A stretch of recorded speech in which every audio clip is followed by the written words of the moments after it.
Hello, everyone. Welcome back to Off the Grid. I'm Ramin, I'm Jay. and today we are here to talk about, well, we're rating drivers. In the Formula One games, drivers have ratings that are not great. I personally think that Codemasters does a terrible job of rating drivers, and me and Jay decided that we were gonna re-rate these drivers. We did have conflict of opinions of some drivers, but I think we came to a decent medium ish. So I guess we'll start. We'll start off with number 20, none other than Guang Yu Zhou. Uh 69 because it's a great number, but also he's the easily the least experienced out of anyone joining the sport. In my opinion, he had similar results in F2 as Nikita Mazepin, and since Mazepin has one more year under his belt in that boat of a Haas, we I put Joe lower. Jay, you have anything to add to that? Not really. I would say that the fact that he's below Maspin is quite difficult to imagine, but it still makes sense for some reason. I think wasn't the best driver in Well, F2, I mean, clearly. I think So that he just needs experience. Like we have no idea how he's gonna perform on F1, right? So yeah, we say this, he could like I mean, get like He can out qualify Valtteri. if that Maybe. happens, yeah. Yeah, no, not fair enough. Number 19, Nikita Mazepin gave him one overall up because I mean he was not great last year at all. Just completely outclassed by Mick. Uh, yeah, just completely outclassed by Mick. I mean, this was expected. Like last year was nothing out of the order. Like everyone expected him to be behind by a decent amount, but I mean, he showed some. Like I know in Brazil, he almost out qualified Mick, or like he got close to Q because he was crying after qualifying. So because I think he was unhappy, he messed up a lap. So that's about it. Yeah, Yeah. I mean, great for the F1 memes. Driver, not so much. Also, I'm gonna apologize for Jay's mic since he lost the cord to his Listen, microphone. listen, That's listen. that's. I mean, I have nothing to say about that. Listen, That's listen. embarrassing. That's not What really I embarrassing. what I lack in audio quality, I make up for in analysis. Don't worry. Okay, I'm sure. I'm sure. Okay, we'll oh go Tiffy. Well, Go yes, Tiffy. yes. Four Just overall to points higher. yeah, just to And just to just to preface, he would have been a 75, but he got bumped one down for Abu Dhabi. I don't know if that. I think he was just a 74 overall in general. I mean, he definitely made strides. I think last year he would have been in the 60s. I think he definitely made strides this year, and like he beat George. I think he outqualified George twice, which is the first time George ever got outqualified in F1. So I mean, Yeah, props to him for that. But I mean, overall, he was behind George for most of the season. he was nowhere near George's caliber, but I will say when both Williams finished in the points, he did finish ahead of George in that race. So he Yeah, had but his but moments. He that had his was also moments. that was very circumstantial. That was basically where did you because it was when Valtteri went bowling, and it was basically True, true. But I think anytime the Williams were in the points, it was circumstantial. But I he's here for mean, a reason. He's here for a reason.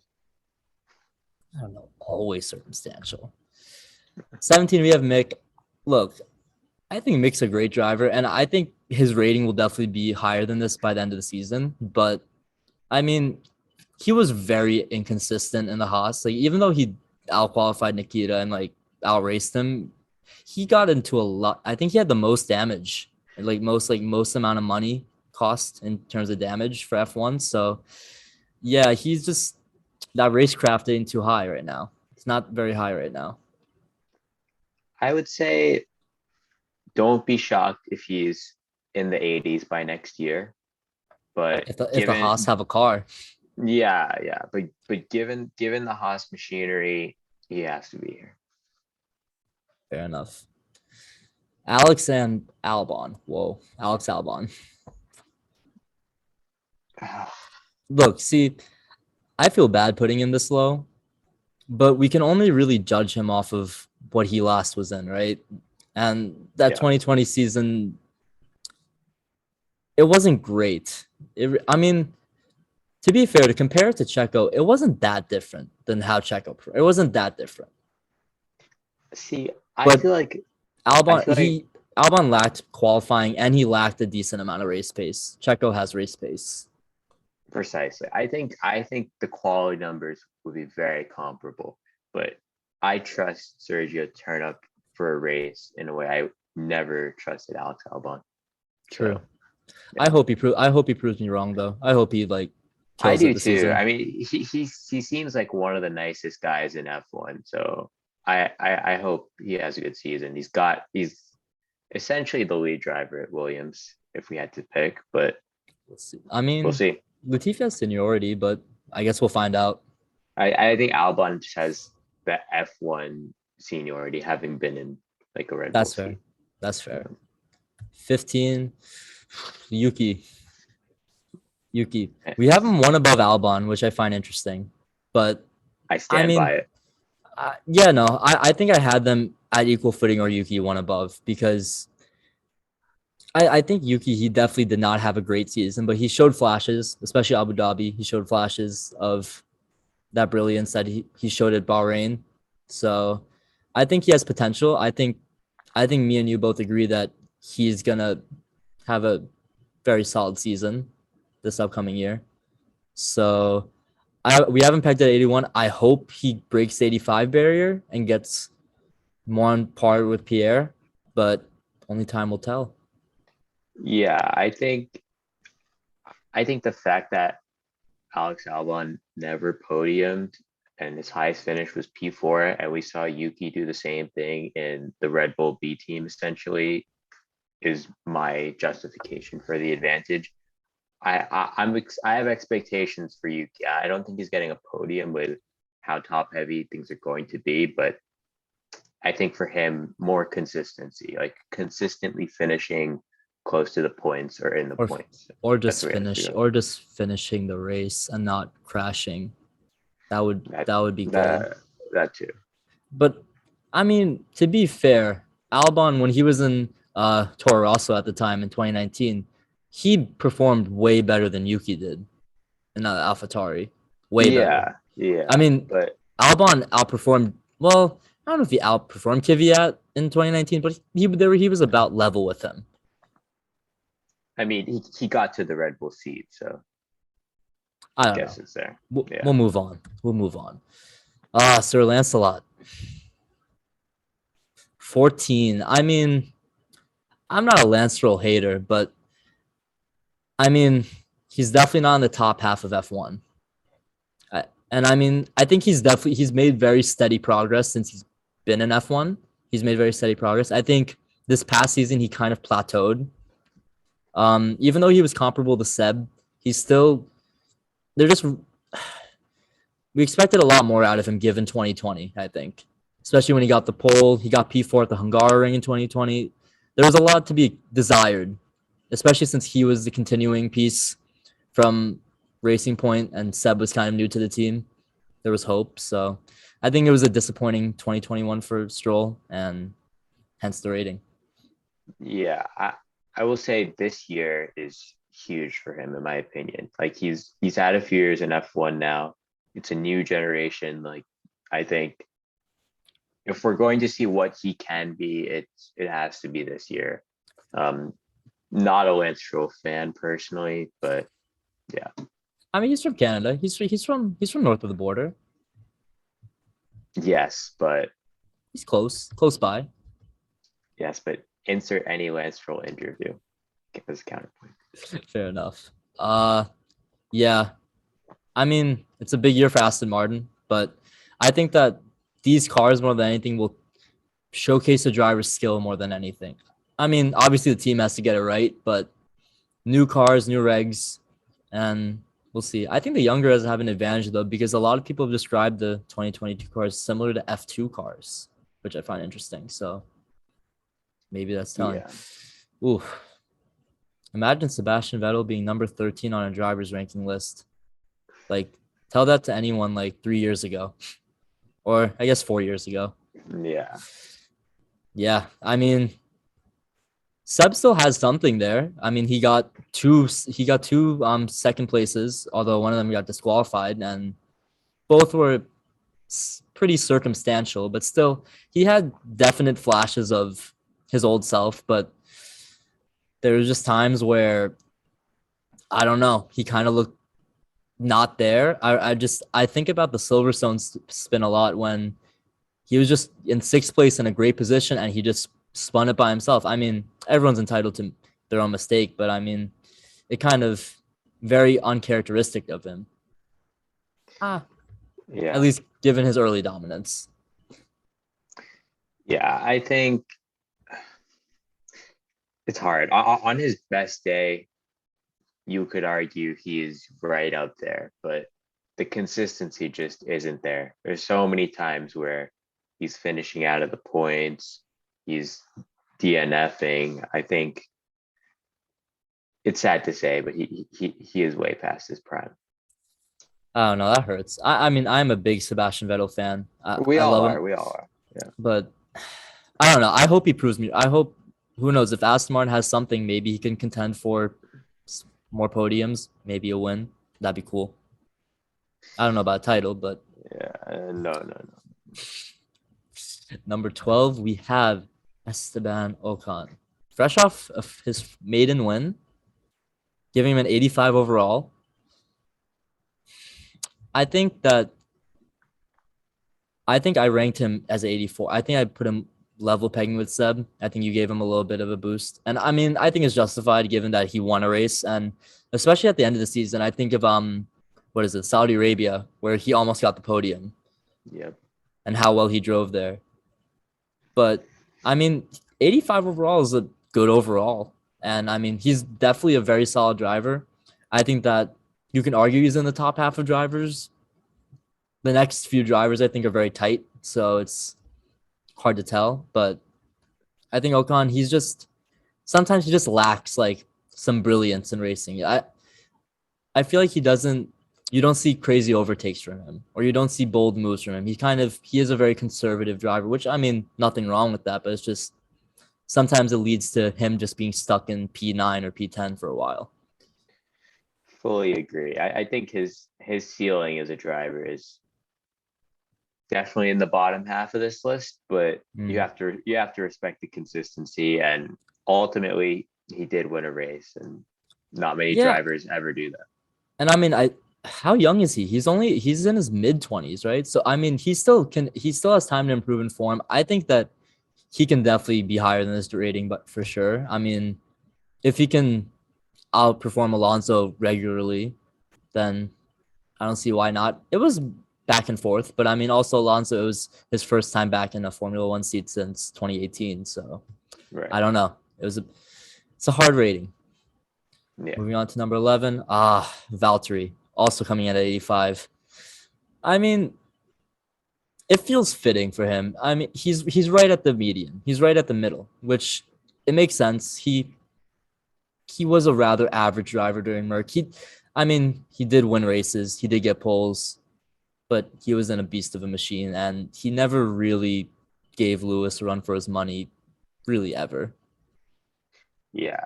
I think with Valtteri, two things. One, for me, he was an 86 until Abu Dhabi, where he probably cost Lewis the championship in addition to the FIA. I But mean, I do think even with dominant machinery, you have to respect the fact that he was capable of coming into a weekend and dominating it. We saw him do it multiple times. So the potential, of course, he was in the Merc, but I think he certainly as a qualifier, he's definitely in the top half. But that's true. uh, yeah, I mean, when he was on Williams, he was bad fast. He was great. I mean, he was regularly beating Felipe Massa, and now yeah, I don't know. He could be past his prime. I hope he does well at Alfa Romeo. I hope they have a car for him at Alfa Romeo, but only time will tell, as said before. Let's get to the next half. Top 10. Oh, number 10, Daniel Ricciardo, also at 85. Number 10, Ricciardo. I feel like last year before McLaren, he would be in people's top fives. Now he's barely making the top 10. It was a tough year for him, obviously, especially the first half of the season. Monaco sticks out a lot, but I mean, he really just did have difficulty with the car at the end of the day.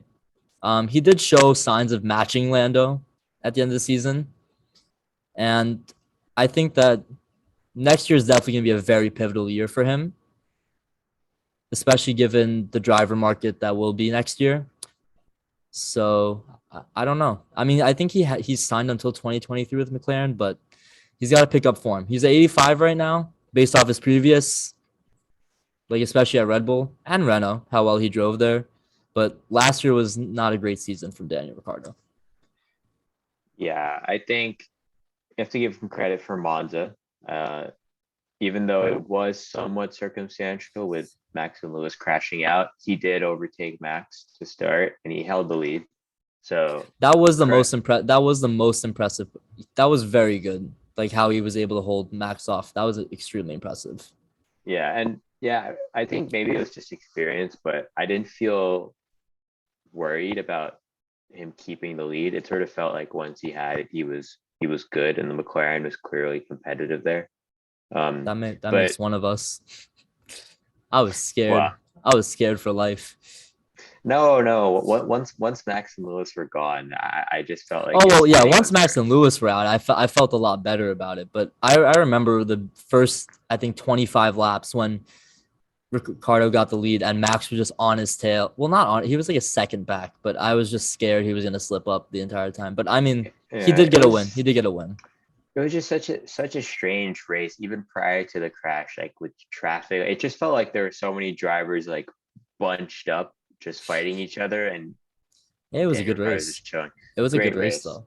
Yeah. But I think with him, first year in the car, so not surprising. Like his first year with Renault was not good. And then we saw what he did the year after. So I do agree next year is pivotal for him. Also new generation, so we'll see new regs, but I mean, that's too much inconsistency. Like race day performance was there a lot of the time, but mhm.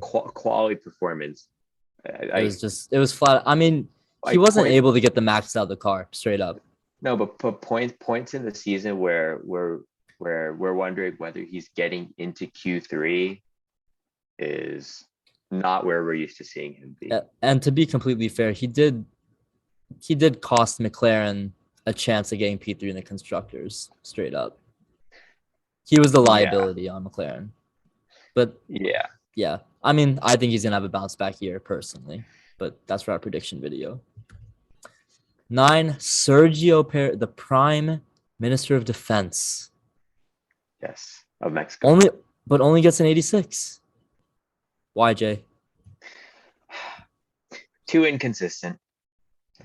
Yep. Quality performances in what was arguably the best car through the year. They were just Too bad. too many times where he's P9, he's P8, he's P11, and I trust Similar to I trust Albon. I trust him in the race, and I do trust him in the moments that matter, Abu Dhabi. But the consistency just wasn't there. And I will say part of it is that he had Max as his teammate, so naturally he's going to look maybe a little bit worse. Right. Um, but yeah, it's really a similar driver to Ricardo in some ways, just in terms of the lack of consistency, and the poor quality performances. But listen, at the end of the day, he won Max the championship, so does this really matter? Yes. I mean, ninth ranked. I mean, there's 8 more drivers ahead of him. I think that's a fair assessment of him. I think he's definitely an above average driver for F1, but he does lack the quality pace. I mean, the only time he ever challenged Max for a pole or like position, well, what was it? It was Imola. He qualified ahead of him, and then the Austin, Austin, yeah. But that yeah, was it. And I mean, race pace. There was times where they would be close on pace, but he never really challenged. The only time he got a win was because Max blew a tire and Lewis forgot to press. Well, he pressed the button by accident. So yeah. and the most dominant car over the season. I mean, some people like to say the Merc was the most dominant car. I fail to believe that. I think I think the reason why it's the Red Bull is because firstly Max won, but also Max was unlucky in a few races. So you look at something like Silverstone or Hungary. Um, really, Max could have wrapped up the championship much earlier. So I I agree. do think the Red Bull was the best car through the whole year, and also races early on, like Bahrain is one Max wishes he probably had won. Um, but yeah, so Red Bull being the most dominant car puts Sergio here, but he did win the most entertaining race of the year besides Abu Dhabi. So credit there. True. Let's move on to number 8. We have Fernando Alonso above Sergio Perez. Yeah. I I was kind of hesitant about this rating, but I think Alonso, especially his podium at Qatar, was a lot very pace. It was. I think that Esteban's win was very circumstantial, but it felt like Fernando's podium was for real. It felt like he earned it. He drove for it. And I mean, I always go back to Hungary where the defense on Lewis was, I mean, I thought it was the best defensive driving I ever saw until I watched Sergio in Abu Dhabi. So it was, I mean, especially for coming back straight into F1 after a 3-year hiatus or, yeah, 2-year hiatus. I mean, I think 87 is fair. I think 87 is very fair. Easily. I think, for me, the reason I put Alonso here is you could argue that Perez won Max the championship by his defense on Lewis. And you could also argue that Alonso won Max the championship by his defense on Lewis. So to me, that's the circumstances are different, but to me, it's a wash. And I just feel like the way Fernando ramped up, it's really exciting to see what's going to happen next year, especially when you think like first year with new regs, driver performance going to matter. I'll take True. Fernando Alonso in that situation. True. I think the only thing that's hampering his rating is his consistency, but I think last year was a bit of a getting back into a year, getting off the rust year, but still he was very inconsistent. There were just some races where he wouldn't get out of Q2 or wouldn't get out of Q1 rather. So, I mean, Yeah. 87 for now. We'll see. We'll see what happens. I'm excited to see what happens next year for him. I will say one last point. Fernando Alonso, better driver all time than Sebastian Vettel. Just say. Moving on, we have number 7, George Russell at an 88. When I mean, he does have a podium technically. He does have a podium Earned, technically, earn the podium. but besides that, he has about how many times did he finish in the points last year? 3, 2, 3. I want to say three. I want to say 3 as well. I mean, look, he was obviously in the Williams, which it's the Williams.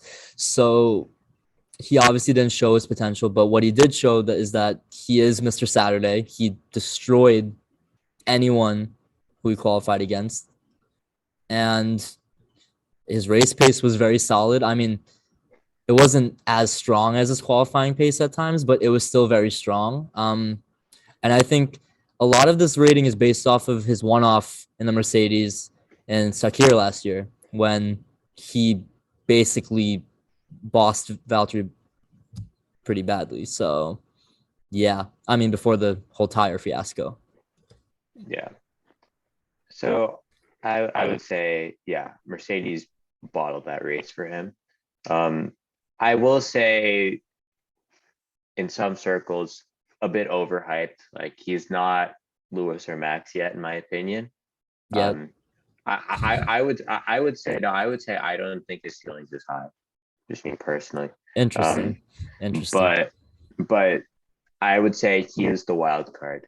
He's the hardest driver to judge, and we could be wrong, and he goes and beats Lewis, and Exactly. we'll look dumb. But I feel like this is a safe place to put him. Um, but I'm excited for the dynamic with Lewis next year because I feel like with Valtteri, no one really believed that he could beat Lewis, but there will be people who do think that George can do that. So And plus, just like the fact that you get to get mentored by the greatest driver of all time is, I'd say, pretty beneficial for your career. Yeah, we'll say mentored, but I if mean, if at least this year, unless George beat, I don't know. We'll see. yeah, no, see, It's possible. It's I possible. this is just the evil fan in me, but I really hope that Russell takes the fight to him and Lewis goes like full Rosberg 2016 mode. I fully think Um, everyone else hopes for that, except maybe Lewis fans. But I fully yeah, think that the rest of that F1 community would love to see that. I mean, listen, if F1, if another team can't bring it to Mercedes, assuming they're on top again, at least have an inter-driver battle. listen, F1 Twitter will tell you that there's a pretty big segment of the community that does not want to see that. Mm-hmm. Mm-hmm. But Lewis will have competition besides George, which we will get into. That's you're getting ahead of yourself. That's next video. Shh. Picks Pierre Gasly, 89 overall, not quite in the 90 club, but I mean, he doesn't really have anything else to prove, does he? Right? I mean, he's completely outperformed what the AlphaTauri is capable of. He brought home a victory for it. He's brought home multiple podiums for it. Um, Spatially just stuck a giant middle finger at Christian Horner this entire time. And I mean, I doubt he's going back to Red Bull. I think his contract ended this year, so it's going to be interesting to see if he will finally be free from the clutches of AlphaTauri. But I mean, I think he's an 89 just based off of how damn good of a driver, how much he outperforms that AlphaTauri, how he's able to put that car that's supposed to be the sister team to Red Bull and puts it regularly on P5, P6 easily, and sometimes outperforms Sergio and better equipment. Yeah, yeah. I just felt like there were so many times that you think to like Azerbaijan where he's battling Leclerc. There's just so many moments last year where he really proved himself as a driver. I think I agree. we know he's good so many times where he's just like in that P4 to P7 I mean, range on a P4 in consistent Mexico, basis. P4 in Mexico. Right, right. So, and I think Yeah. I did Valtteri ever. I don't think Valtteri even had a problem. So, I mean, I think, yeah, I think I Pierre is mean, a solid 80. You could make a case for 90. I just think that he's just limited by his equipment at this point. yeah, He needs to be in a different team to showcase his true potential and to give a true rating about him. But until then, I can only give him an 89 in my opinion. yeah. So the question I have with him is this who this guy is? Like, can he be anything more? Because we did, yes, he's a better driver now, but we did see him in the Red Bull seat and it didn't go well. To Is be he just to be fair, he gave Gasly less leash than Albon, and I think that even though Albon performed better in that half of the season, 2019, I think Albon's performance in 2020 was about on par with Gasly's in the beginning of 2019. It was about on par. right? But we see where Alex Albon is on this list. So I just think, is this who this guy is, or is he like? There are some drivers who are just not meant to be on one of the top teams. True, Maybe he's just an overperformer, but that's true. we'll I see. agree. We shall see. Number 5, Carlos Sainz with a bit 91. 91. I love Carlos Sainz. I love Carlos Sainz. I think he proved me wrong, honestly. I didn't think he would be this good, like on Ferrari this fast. I expected this kind of performance maybe next year or like this upcoming year, but not last year. I did not expect him to beat Leclerc in the points. Yeah, And he's still at number 5 because I think that Carlos still lacks the raw pace that Leclerc has. Leclerc was the one who was getting poles, and even though Leclerc is more inconsistent in the way that he does crash, Leclerc has wins. He has good race wins. Carlos still has yet to win a race. Carlos has a lot of podiums, but Leclerc does have wins. Leclerc has more experience in that Ferrari car. So I think that I mean, we're gonna see later on what Leclerc is rated, but I think putting him at number 5, it's tied essentially. It's tied from 3 to 5 as we'll discuss. But yeah, Yeah, when we made this list, I had him number 3. I'm pretty high on Carlos. I think, you know, he does have the longest active span without winning a race, but he was just so damn reliable this season. Like I Leclerc agree. had his issues, and some of the issues were not his fault. Right. Um, Potentially had a race win in Silverstone. So yes, I agree that like the ceiling is not as high as Leclerc's, but it just feels like he was. Of course, Max and Lewis was the dominant story, but just quietly, it was like Carlos Sainz totally outperforming expectations. His Yeah. first year in Ferrari, one of the hardest teams to drive for. So, and finishing where he did in the points, like the 91 is totally justified. I just think his ceiling maybe not as high as the next drivers. Completely agree. Number 4, Charles Leclerc, also at a 91. We have him above Carlos, just I think based off of potential, as you said before. I think that Leclerc does have a higher ceiling. He is younger, but also I don't know. Carlos did have to spend last year molding into the team, so we'll see now that he is fully fleshed into Ferrari and its new regs. We'll see what happens, but also I think these new regulations will favor Leclerc since he did drive F2 in what 2018, I want to say 20. No. 17. 2017. 2017. He was in Sauber 2018. So we'll see. But I mean, they're tied. They are tied in rating, but we're just gonna give Leclerc the upper hand. And Yep. I mean, anything else to add? I mean, I think we covered both pretty extensively. I think I would say definitely going into next year with cars following each other closely, if we think it's going to favor the more aggressive drivers, then it positions Charles quite well. I just think Ferrari has maybe you could argue George and Lewis, but the Ferrari driver pairing is just so solid. Like, and they complement each other well. Like their It's racing true. styles are different. I just think that's the best partnership in F1 right now. It's true. I Nothing to add. I agree. Yeah, Number 3, Lando, the boy. the boy, also a 91 overall, also tied with Charles and Carlos. I think it makes sense that he's tied with them because all 3 of them had great seasons. I think I'm putting Lando above them because not only does Lando have the potential, but he, like, at least for the first half of the season, he was easily the third behind Max and Lewis. He was easily the third best driver on the grid, and it wasn't even a debate. He was third in the standings with the third best Exactly. car.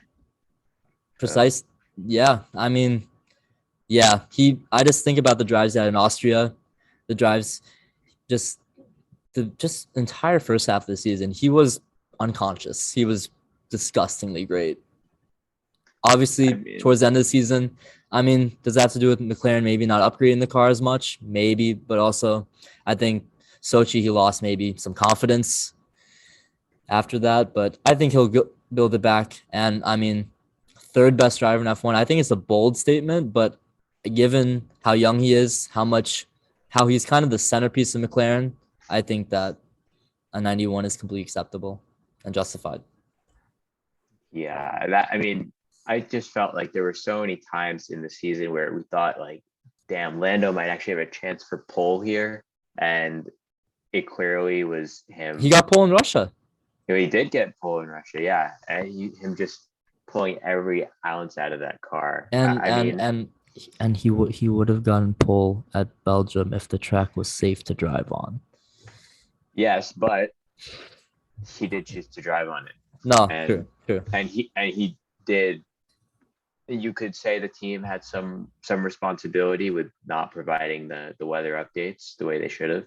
Um, but he does bear some responsibility for what happened in Immaturity, Russia too. Yeah, so I think still I immature. think I think that and the second half performances where you look and it's like Daniel is right there with him that prevent him from being over Charles and Carlos. Mm-hmm. Because his highs were higher than theirs were for sure, but the lows were lower.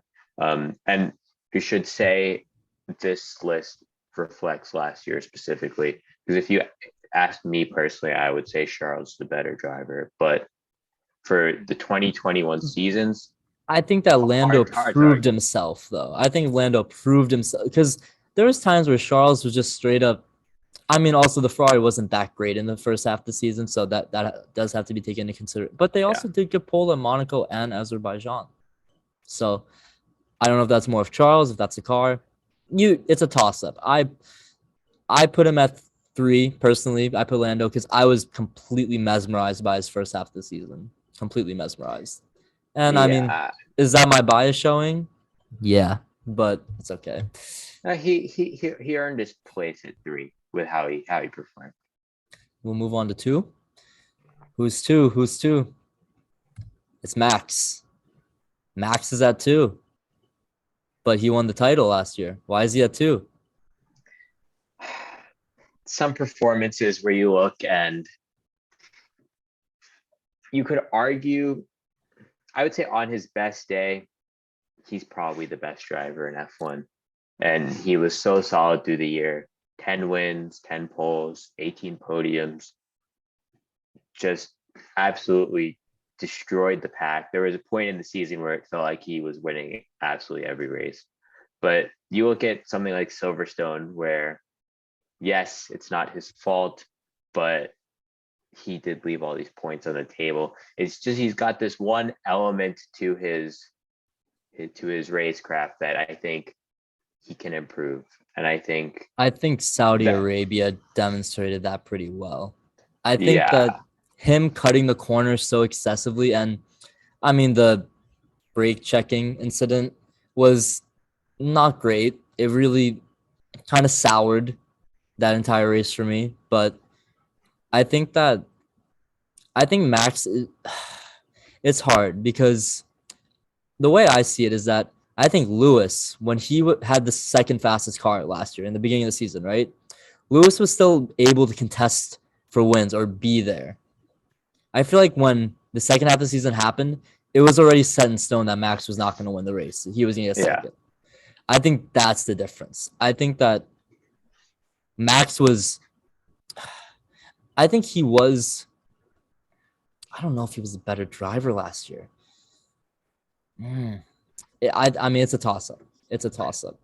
Well, I It's would a toss up. say, I would say, I think, I think part of that perception where it's like Lewis is always going to contend is maybe influenced by past years of dominance. But I just think Lewis has a certain maturity about how to approach wheel to wheel races and specific moments that Max still has to add, which is scary considering he's already the same overall as Lewis with this tiny piece missing still. Yeah, I mean, both are 5 points clear of the next closest driver. I mean, I think we both decided this because they were just they were far and away the best drivers. Like they were just Easily. they both would gap the field regularly. Like it was kind of disgusting how good they were. But yeah, I mean, that's the list. Anything else? I mean, Lewis is number 1. I think that Brazil drive was amazing. I mean, the engine was also on crack, but I think that his resiliency to come back after a shaky first half of the season, he drove a essentially perfect second half of the season, and he almost won the damn thing if Michael Massey didn't want to go motor racing. Yep. Yeah. So I would say yeah, his most underrated drive of the season is probably in Qatar, where he was pole by 4.5 tenths and did not drive the race on the rocket engine from Brazil and was still yep. so clear that there's I just feel like Lewis, we saw it at some points with Max in the Netherlands and in the Austria races where it felt like he was just such a sure thing. That's just who Lewis has been for essentially the entire generation.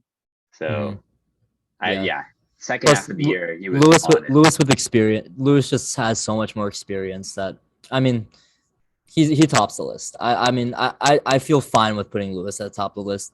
If Max was at the top of the list, I mean, that I wouldn't say it's completely wrong, but I think Lewis belongs on top of the list. So I think Eh, at the, you agree yeah, completely.